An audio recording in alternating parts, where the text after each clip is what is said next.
जय हिंद। आप सभी साथियों का आपके अपने YouTube channel Jha exam page पे स्वागत है। मैं आपके साथ राकेश झा। साथियों, बिहार पुलिस री एग्जाम 21,391 पदों पे जो पेपर आयोजित होने वाली है उसका एग्जाम डेट 7, 11, 18, 21, 25 और 28 अगस्त निर्धारित कर दिया गया है। आप सब ने बहुत मेहनत किया, कमर तोड़ मेहनत किया, जी जान लगा करके मेहनत किया, लेकिन उस मेहनत को अब परिणाम में बदलने का समय आ गया है। साथ ही मैं आपको इस वीडियो के माध्यम से ये बताने वाला हूँ जो सेफ स्कोर कितना रहने वाला है, कितना क्वेश्चन आपको कम से कम उतना नंबर लाना है और एग्जाम सेंटर पे क्या क्या लेकर के जाना है, चूँकि आपको कठिनाइयों का सामना न करना पड़े एग्जाम सेंटर पे, और एग्जाम सेंटर पे कब पहुंचना है, चूँकि इसमें बदलाव कर दिया गया है। बहुत बड़ा बदलाव कर दिया गया है एग्जाम सेंटर पे पहुंचने को लेकर के। तो एक एक बात को समझिएगा। बिहार के 38 जिले के मेरे भाई बहन, मधुबनी से लेकर के मोतिहारी तक के सभी भाई बहन ध्यान से समझिएगा इस बात को।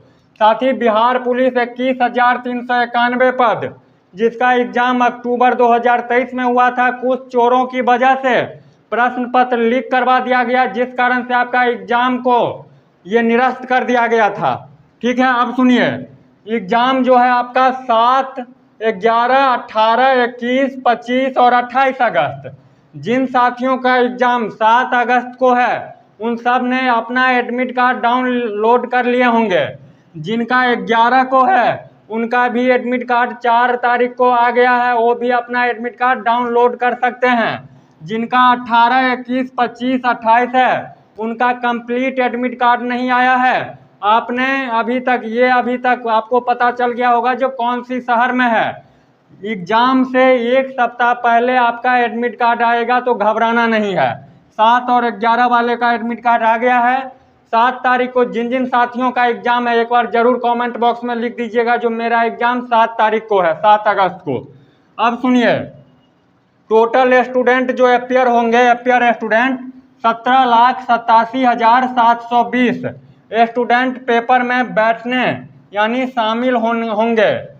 कितना होंगे? तो 17,87,720 इतने स्टूडेंट फॉर्म भरे हैं। इतने स्टूडेंट एग्जाम सेंटर पे एग्जाम देने के लिए जा सकते हैं। कुछ का अलग मजबूरी ये होगा तो नहीं जा पाएंगे, ठीक है, वो तो बाद में पता चलेगा। अब जो एग्जाम होगा वो प्रत्येक दिन एक ही पाली में होगा, यानी 1, 2, 3, 4, 5, 6 दिन 6 पाली में एग्जाम होगा। प्रत्येक दिन एक ही पाली में एग्जाम होगा। अब सुनिए, एग्जाम जो होगा वो 12 से 2 यानी 2 घंटे का वक्त। 12 बजे आपका एग्जाम शुरू हो जाएगा, 2 बजे लास्ट हो जाएगा, खत्म। अब सुनिए, ये एंट्री जो आपको करना है यहाँ पे बदलाव कर दिया गया है। आप समझिएगा इस बात को ध्यान से। आप जो जाइएगा जिस कॉलेज में, जिस स्कूल में आपका एग्जाम होगा, वहाँ पे 10:30 बजे तक आपको किसी भी हाल में पहुँच ही जाना है। ये नहीं जो 12 बजे एग्जाम है 11 बजे पहुँचेंगे सनी देओल स्टाइल में, ऐसा नहीं करना है।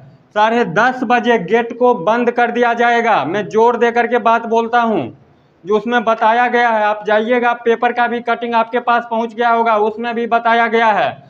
10:30 बजे कॉलेज का, स्कूल का, जहाँ पे आपका एग्जाम होगा उस गेट को बंद कर दिया जाएगा। उसके बाद कितना भी रोइएगा चिल्लाइएगा कोई नहीं सुनने वाला रहेगा। इसलिए एग्जाम सेंटर पे 10:30 बजे किसी भी हाल में पहुंच जाइए। यदि दूर रहेगा एक दिन पहले निकलिए, 2 घंटा 4 घंटा 5 घंटा पहले पहुंच जाना है। वहीं पे वेट करेंगे, ये नहीं जो घर से निकलेंगे देर से और हाथ में एडमिट कार्ड लेकर के सनी देओल स्टाइल में जाएंगे गेट पे, ऐसा नहीं करना है। 10:30 बजे कॉलेज का गेट, स्कूल का गेट को बंद कर दिया जाएगा। 1.5 घंटे पहले एग्जाम होगा 12 बजे से, लेकिन आपको 10:30 बजे ही एग्जाम हॉल में प्रवेश कर जाना है। उसके बाद कितना भी रोइएगा चिल्लाइएगा कुछ भी बोलिएगा, ठीक है, कुछ नहीं होगा। इस बात को ध्यान रखिएगा, ये बहुत बड़ा बदलाव किया गया है। अब सुनिए, आपको जो एग्जाम सेंटर पे ले जाना है मेरे भाई बहन, एडमिट कार्ड जो आपने डाउनलोड किया होगा उसके साथ साथ एडमिट कार्ड तो एक ले ही जाना है, उसके साथ साथ वोटर आईडी, पासपोर्ट, डीएल यानी ड्राइविंग लाइसेंस, पैन कार्ड, आधार कार्ड, इस 5 में से कोई एक लेकर के जाना है। और जो ओरिजिनल ले जाइएगा आईडी कार्ड में उसी का फोटो कॉपी भी करवा करके ले जाइएगा। ऐसा नहीं कीजिएगा जो ओरिजिनल ले गए आधार कार्ड और फोटो कॉपी करा लिए ये वोटर आईडी का, ये नहीं चलेगा। जिस पे फोटो आपका स्पष्ट रूप से दिखाई देता हो, जिस पे आपका नाम सही हो, डेट ऑफ बर्थ सही हो, वही वाले डॉक्यूमेंट लेकर के जाइएगा। यदि मान लीजिए आधार कार्ड में आपसे कोई डाउट लग रहा है जो मेरे नाम में ये प्रॉब्लम है, तो आप वोटर आईडी ले लीजिएगा, क्योंकि पासपोर्ट तो अपने लोगों के पास है नहीं, अपने लोग गरीब परिवार से हैं, तो पासपोर्ट का तो झमेला ही हटा दीजिए। तो गरीब लोगों के लिए, अपने लोगों के लिए क्या है, वोटर आईडी है, आधार कार्ड है, पैन कार्ड है, और मोटरसाइकिल वाले कुछ भैया रहते हैं उनका ड्राइविंग लाइसेंस होगा, यही हो रहता है ना। तो एक बार मैं फिर रिपीट करता हूँ, जो ओरिजिनल डॉक्यूमेंट आप ले जाइएगा जिस पे सही सही लिखा हो, उसी का फोटो कॉपी लेकर के जाना है। ये नहीं जो ओरिजिनल ले गया आधार कार्ड, फोटो कॉपी करवा लिए ड्राइविंग लाइसेंस का, ऐसा नहीं चलेगा, ये मान्य नहीं होगा। और सुनिए, उसमें बताया गया है जो पेन और पेंसिल लेकर के भी नहीं आना है, लेकिन आप ब्लैक और बॉल पॉइंट पेन, ब्लैक और ब्लू बॉल पॉइंट पेन लेकर के जाइएगा। मान लीजिए नहीं ले जाने दे, ये नहीं ले जाने दिया अंदर एग्जाम हॉल में, तो 5, 10, 15 रुपये की बात रहेगी। वो बोला है जो मैं वहीं पे एग्जाम हॉल में ही प्रोवाइड कराऊंगा सभी स्टूडेंट्स के लिए। लेकिन यदि आप अपना खरीद करके ले जाते हैं तो मोटी नीब वाले पेन लेकर के जाइएगा, जो OMR को भरने में आसानी होगा, जो जल्दी जल्दी भरिएगा। ये नहीं जो पतली नीब वाले लेकर के जाइएगा जो घसते रहिएगा, ऐसा नहीं करना है। और यदि नहीं ले जाने दिया तो एग्जाम हॉल में जो पेन वो देगा उसी से आपको क्या करना है, संतोष करना है, सेटिस्फाइड होना है। वहाँ पे डिमांड नहीं करना है जो हमको ये वाले पेन दो तब एग्जाम दूंगा, ऐसा नहीं करना है। आप अपना यदि खरीद करके ले जाना चाहते हैं और ले जाने दिया अंदर तक, तब आप मोटी नीब वाले पेन लेकर के जाइएगा, जो गोला भरने में जल्दी जल्दी आप गोले को भर दीजिएगा। यहाँ तक बात समझ में आ गया। ये तो था ले जाने वाला। नहीं ले जाना आपको क्या क्या है, तो मोबाइल नहीं ले जाना है, स्मार्ट वॉच नहीं ले जाना है, कैलकुलेटर नहीं ले जाना है, ब्लूटूथ नहीं ले जाना है, ज्वेलरी पहन करके नहीं जाना है, ये सब आपको लेकर के नहीं जाना है। यदि आप लेकर के जाते हैं तो आपको बाहर में रखना पड़ेगा, और यदि बाहर में रखते हैं चोरी हो गया तो उसका जिम्मेदारी जो स्कूल कॉलेज के प्रबंधक हैं, एग्जाम जो आपका सुचारू करवाएंगे, जो एग्जाम लेंगे, उसकी कोई गारंटी, उनकी जिम्मेदारी नहीं है। ये बात स्पष्ट रूप से बता दिया गया है। यहाँ तक बात समझ में आ गया।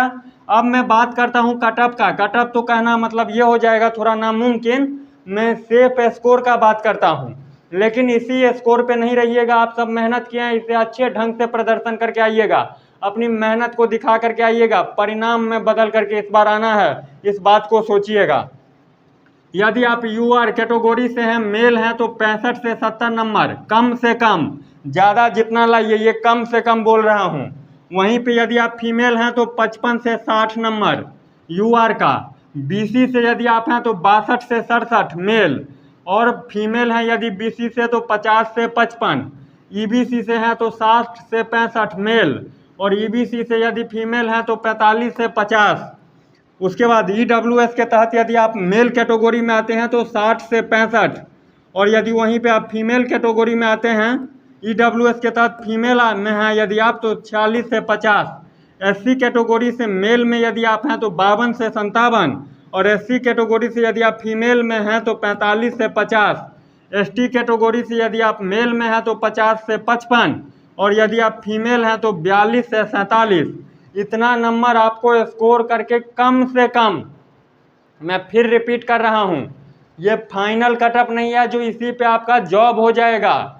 यदि आप इतना नंबर लाते हैं कम से कम तब तो सही है, इससे बेहतर कीजिए और अच्छी बात है। और यदि इतना पे ही आकर के अटक गए तब आपके मन में होगा जो तुक्का लगाएं कि नहीं लगाएं। समझिएगा, यदि आपको आता है तो सारे क्वेश्चन बनाइए, पूरे बना देना है, अपना जलवा दिखा देना है। यदि आप इतना ही पे आकर के अटक गए तब तुक्का लगाना है कि नहीं लगाना है। तो सुनिए, तुक्का भी लगाइएगा तो सोच समझ करके लगाइएगा, ये नहीं जो अब तुम्हारे हवाले बतन साथियों, ऐसा नहीं जो क्वेश्चन पेपर को बंद करके OMR भरने लगिएगा, ऐसा नहीं। आपने पढ़ा है, मेहनत किया है, आपने कहीं ना कहीं उस ऑप्शन को पढ़ा है जो आपको सटीक तो जानकारी नहीं है, लेकिन ऑप्शन आपको याद आ रहा है जो मैंने 1 महीना पहले पढ़ा, इस ऑप्शन को मैंने पढ़ा है, ये क्वेश्चन मैंने पढ़ा है। तो वहाँ पे सोच समझ करके जवाब दीजिएगा, तब तुक्का लगाइएगा। ये नहीं जो भर दीजिएगा कुछ से कुछ और चला जाइएगा पीछे, ऐसा नहीं करना है। आपने ऑप्शन पढ़ा होगा, कभी क्वेश्चन पढ़ा होगा, आपको थोड़ा थोड़ा याद आ रहा है, ज़्यादा नहीं याद आ रहा है, तब वहाँ पे अपना दिमाग लगाइएगा, दिमाग का यूज कीजिएगा। ये नहीं होगा ये नंबर ऑप्शन तो बी हो सकता है, बी भी नहीं होगा, मैंने सी पढ़ा था, तो वहाँ पे सोच समझ करके जवाब दे करके नंबर को इंक्रीज कीजिएगा। ये नहीं जो तुक्का लगा करके, और समझ रहे हैं बात ना, तो ऐसा काम नहीं करना है। जितना आता है पहले उसको बनाना है, एकदम सटीक ढंग से बनाइएगा। मेहनत किए हैं, इतने दिनों से मेहनत कर रहे हैं, उस मेहनत पे पानी नहीं फेरिएगा। अपने माता पिता का जो सपना है उसको पानी में नहीं मिला दीजिएगा, बेकार नहीं कर दीजिएगा। कितने स्ट्रगल क्या होगा अक्टूबर के बाद अगस्त आने में, घर के ताने, पड़ोसी के ताने, अपने आप को कितने बार ये हो गया होगा जो चलो पढ़ना छोड़ देते हैं, नहीं होगा एग्जाम, लेकिन अब वो डेट आ गया है तो उस डेट में आपने बहुत मेहनत किया है, जिसका जितना कैपेसिटी है उस हिसाब से मेहनत किए हैं, तो तुक्का भी लगाइएगा तो सोच समझ करके अपना दिमाग का यूज करके तुक्का लगाइएगा। ये नहीं किसी के बहकावे में आकर के तुक्का मार दीजिएगा, ऐसा कदापि नहीं करना है। तो आप बात को आप समझ में आ गया आपको सारी बात, लेकिन मैं एक बार फिर रिपीट कर रहा हूँ, आपका जो रिपोर्टिंग टाइम है कॉलेज के गेट पे, जो आपका लास्ट टाइम है वो 10:30। उसके बाद आप रोइएगा, बिलखिएगा, निहोरा कीजिएगा, पाँव पकड़िएगा, हाथ पकड़िएगा, ठीक है ना, आपको अंदर प्रवेश नहीं दिया जाएगा। इस बात को ध्यान रखिएगा। ये नहीं सोचिएगा 12 बजे एग्जाम है, 11 बजे 11:30 बजे तक रिपोर्टिंग टाइम होगा, ऐसा नहीं है। 10:30 बजे रिपोर्टिंग टाइम है, 10:30 बजे ही पहुंच जाइएगा। यदि आप दूर से जा रहे हैं तो एक दिन पहले पहुंच जाइएगा। होटल का पैसा हो तो होटल लीजिएगा, नहीं होटल का पैसा हो धर्मशाला लीजिएगा, धर्मशाला का पैसा नहीं हो स्टेशन पे एक रात गुजार लेंगे, लेकिन एग्जाम सेंटर पे पहले पहुंचेंगे, समय से पहुंचेंगे। इस बात को यहाँ तक समझ में आ गया। यदि वीडियो देखते देखते आप यहाँ तक पहुँच चुके हैं, आपको लगता हो जो सामने वाले हमको सही में सटीक बात बता रहा है, तो निश्चित रूप से चैनल को सब्सक्राइब कीजिएगा, वीडियो को लाइक कीजिएगा। कोई भी डाउट हो कमेंट बॉक्स खुला हुआ है, कमेंट करके ज़रूर पूछिएगा। मिलते हैं नेक्स्ट वीडियो में, तब तक के लिए बाय बाय, जय हिंद।